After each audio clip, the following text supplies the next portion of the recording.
Hello, welcome, नमस्ते, आदाब, सत श्री अकाल। मैं वी के सिंह आपका बहुत बहुत स्वागत करता हूं आपके अपने चैनल द जोरावर क्लासेस में।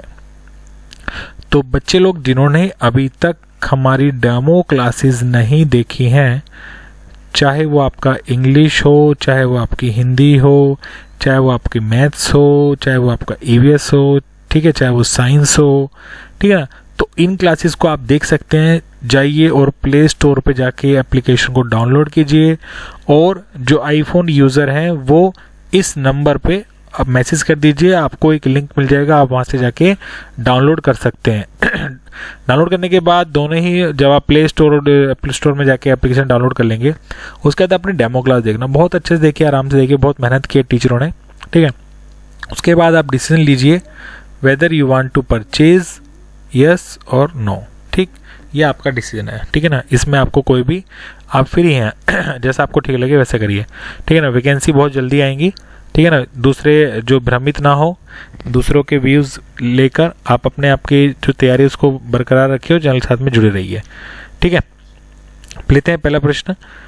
आज हमारा जो टॉपिक रहेगा वो लोकोक्ति के ऊपर रहेगा। प्रोवर्ब्स इंग्लिश में बोलते हैं, किसी विशेष स्थान पर प्रसिद्ध हो जाने वाले कथन को लोकोक्ति कहते हैं, ठीक है। यानी कि कोई पर्टिकुलर इलाका है जहाँ पर कोई वाक्य बोल दिया किसी ने, ठीक है ना, और वो धीरे धीरे प्रचलित हो गया, ठीक है। जैसे कि आपको पता है कि एक छोटी सी बात, एक सेंटेंस बहुत फेमस हुआ अभी रिसेंटली, कुछ दिनों महीनों में, ठीक है ना, ये मैं हूँ, ये हम हैं और बनाना हमारे यहाँ पे पार्टी हो रही है, ठीक। तो इस तरह से ही प्रसिद्ध हो जाते हैं, ठीक है ना। तो जो पुराने टाइम के जो प्रसिद्ध हुए हैं उनको बोलते हैं लोकोक्ति, लोगों के द्वारा बोली गई चीज़ों को अब जो वो फेमस हो गई है। तो इसमें देखना आपको पहला प्रश्न क्या है, कौन सा उदाहरण लोकोक्ति का है। उदाहरण लोकोक्ति का है, पहला पढ़ेंगे, अच्छी मती जो चाहो बूढ़े पूछन जाओ, आग लगाकर पानी को दौड़ना, खाई से निकलकर खंदक में कूदना, 1.5 चावल की खिचड़ी अलग पकाना। तो इसमें आपको एक लोकोक्ति पहचाननी है, यानी कि इसमें क्या है, इसमें आपके 3 मुहावरे दिए होंगे और एक आपका लोकोक्ति है। तो लोकोक्ति कौन सा है, जल्दी से आप सर्च करिए, बताइए जी। सही उत्तर इसका कुछ बच्चों ने दे रहे हैं, इसका सही उत्तर है अच्छी मती जो चाहो बूढ़े पूछन जाओ, यही है, ठीक है ना। यानी कि आप अच्छा दिमाग चाहते हैं, अच्छी इंटेलिजेंस चाहते हैं, तो आप ना अपने जो आप आसपास में आपके जो बड़े लोग हैं, मतलब जो बुजुर्ग लोग हैं, ओल्ड एजेस हैं, ठीक है, उनके पास जाके बैठा करें, वो आपको अच्छी ही बातें बताएंगे। प्रश्न नंबर 2। प्रश्न नंबर 2 क्या कह रहा है, एक अनार 100 बीमार। आपने सुना होगा, ठीक है, ये भी कहावत या लोकोक्ति एक ही बात है, ठीक है। तो ये आपने सुनी होगी ना, एक अनार 100 बीमार। अब इसको स्पष्ट रूप में अगर अर्थ में समझे तो क्या होगा, अत्यंत कम, हर हाल में मुसीबत, एक ही वस्तु के अनेक आकांक्षी या दोहरा फायदा। तुरंत आपको उत्तर दे पाएंगे जब आप तुरंत ही इसको आप पहचान लेते हैं कि एक ही वस्तु है ना, एक अनार, ठीक, वस्तु के अनेक आकांक्षी, आकांक्षी मतलब जो लेने की इच्छा करते हैं। चलिए प्रश्न नंबर 3। प्रश्न नंबर 3 क्या है, एक तंदुरुस्ती 1000 नियामत, ठीक, ये पूरा का पूरा एक लोकोक्ति है। एक तंदुरुस्ती 1000 नियामत का अर्थ क्या है, ठीक।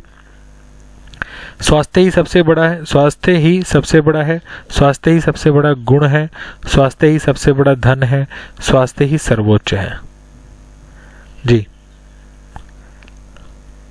तो यहाँ पर जो देखिए, यहाँ पर स्वास्थ्य तो आपको समझ में आ रहा होगा सभी को यहाँ पर, ठीक है ना, यहाँ तक भी ये जुड़ा हुआ है कम से कम, ठीक। अब यहाँ पे सही उत्तर क्या है, यानी कि यहाँ पे इसका अर्थ क्या निकल रहा है, इसका शाब्दिक अर्थ क्या निकल रहा है, या इसको किस तरह से, किस रूप में इसको बोला गया। तो इसका मतलब यह है कि स्वास्थ्य ही सबसे बड़ा धन है, ठीक। हेल्थ इज वेल्थ सुना होगा आपने, ठीक, तो उसी के लिए संदर्भ में है। इंग्लिश में प्रोवर्ब्स अलग होती हैं, मीनिंग वही रहता है, और हिंदी में अलग होती है, मीनिंग भी वही रहता है, ठीक है ना। तो इसीलिए उस पर ना जाए कि इंग्लिश में तो शब्द अलग है तो उसका मीनिंग क्या होगा, है यहाँ पे हेल्थ इज वेल्थ की बात की गई है। प्रश्न नंबर 4 में चलते हैं। प्रश्न नंबर 4 क्या कह रहा है, ऐसे लोग जिनकी ठीक कहीं कोई इज्जत ना हो, लोकोक्ति का क्या अर्थ होगा। 8 कनौजिए 9 चूल्हे, ऊंचे चढ़ के देखा तो घर घर एक ही लेखा, एरे गेरे पंच कल्याण, ओस चाटने से प्यास नहीं बुझती। बताइए प्रश्न नंबर 4 का सही उत्तर। ऐसे लोग जिनकी कहीं कोई इज्जत ना हो।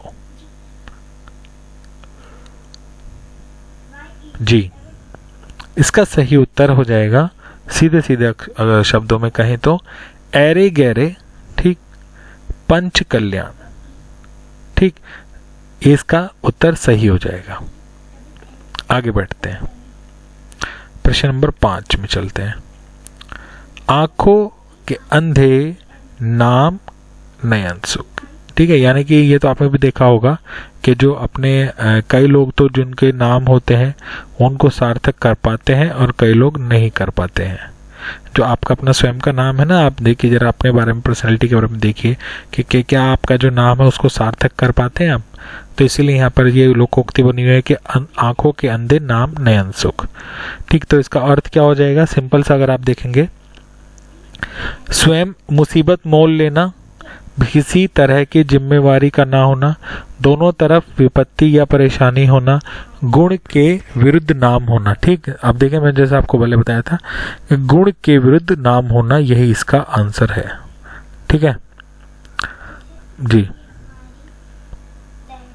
चलिए चलते हैं आगे प्रश्न नंबर 6 में। अपना काम स्वयं करने से ठीक होता है के लिए सही लोकोक्ति की पहचान कीजिए।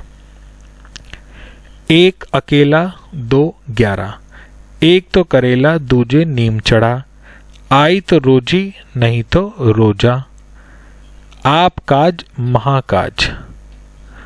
ठीक, आपको लोकोक्ति पहचान करनी है दिए गए वाक्य से कि अपना काम स्वयं करने से ठीक होता है।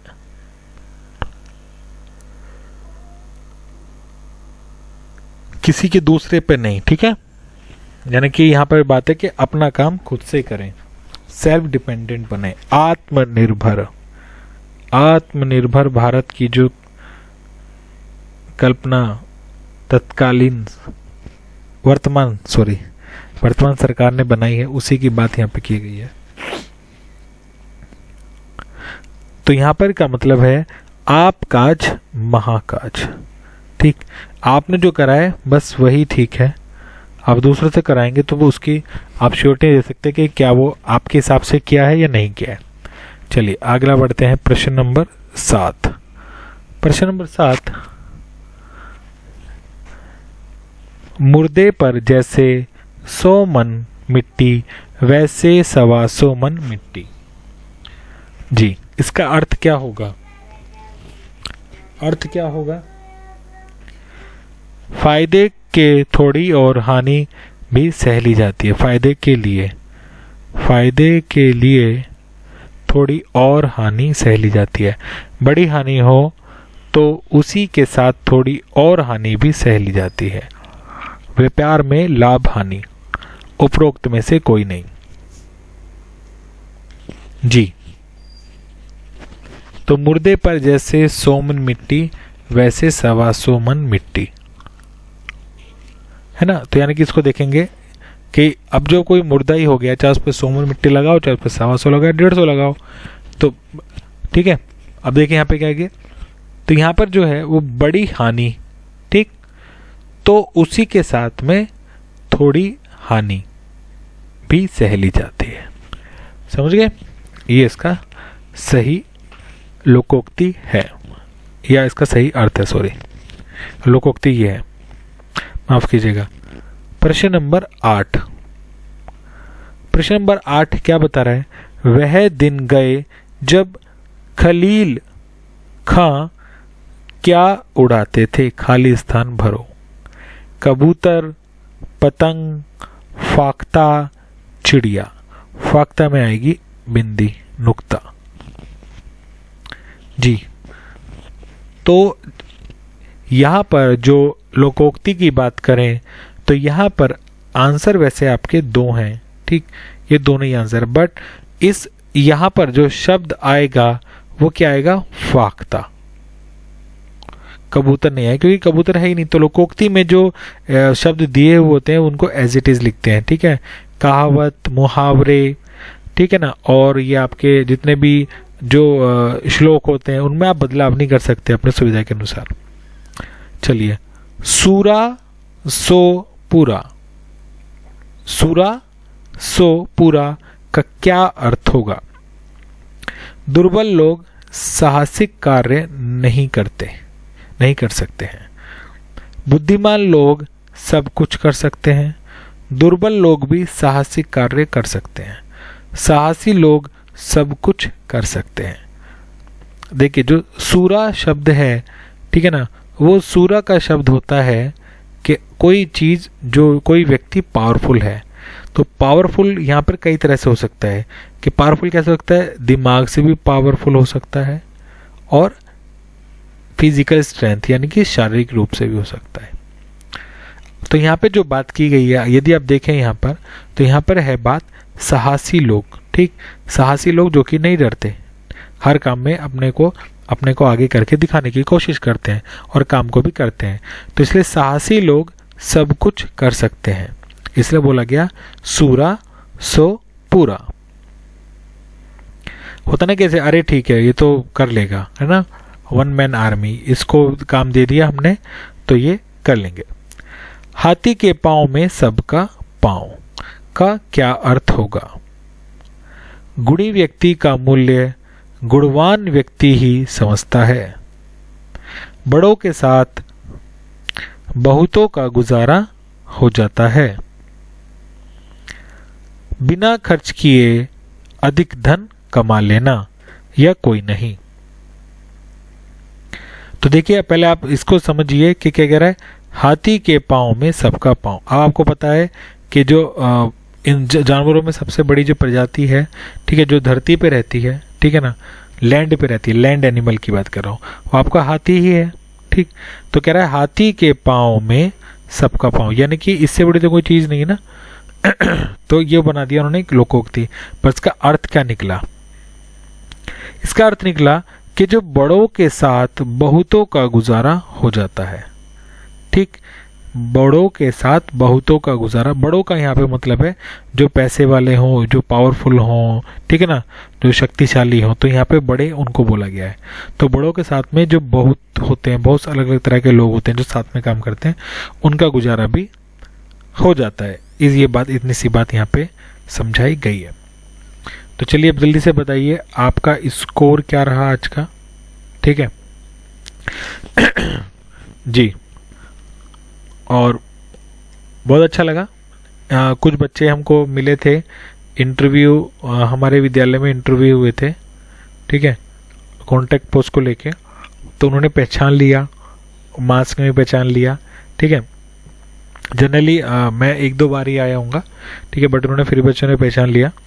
तो अच्छा लगा बच्चों से बात करके, उन्होंने अपने एक्सपीरियंस शेयर किए और मैंने उनको यही बोला, मैंने कहा देखिए जॉब अपनी जगह पर है, पर आपको अपनी तैयारी ज़रूर करनी है, ठीक है, तैयारी ही आपको लेकर जाएगी, नहीं आप पार तो तैयारी ही कराएगी। तो बस आप मेहनत करिए, ठीक है, और जीवन में संघर्ष तो चल ही रहा है सबके साथ में, तभी हमको एक दिन क्या मिलेगी? सफलता मिलेगी। तो इसी के साथ में आज हमारी क्लास को यहीं समाप्त करते हैं। तब अपना और अपने घर वालों का ध्यान रखिए।